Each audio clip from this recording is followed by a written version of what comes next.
Hi guys, it's Johanna here, and this week we are talking about how to formally record when an employee declines their right to accompaniment in a formal meeting. Let's get started.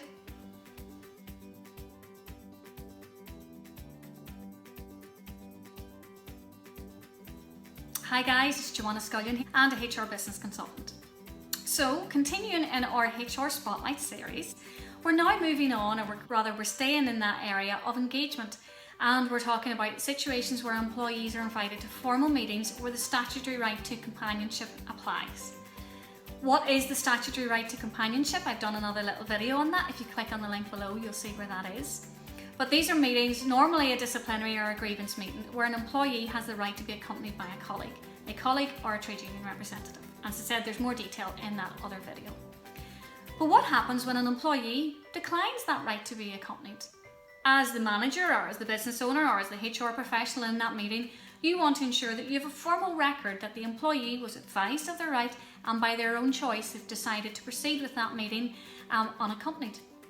And that's where this little template comes in. It is very, very short, but like most things, it's in the simplicity of that is the beauty and the intelligence. It's a one-page document and it's literally one sentence that the employee confirms they've been advised of their right of companionship in this meeting, but they have elected not to have a companion for that meeting, and therefore they have waived their statutory right to companionship in that meeting.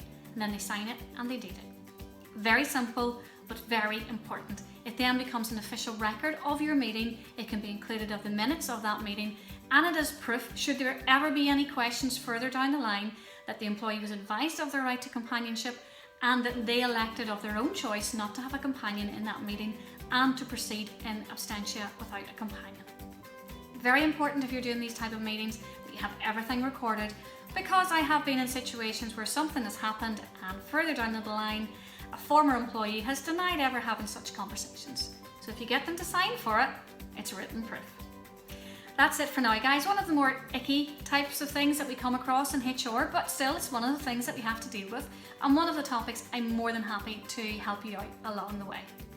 Well, if you want to get your hands on this template, open the subscription box below and you'll get the link that'll take you straight to that page. That's it for now, guys. I hope to see you very soon.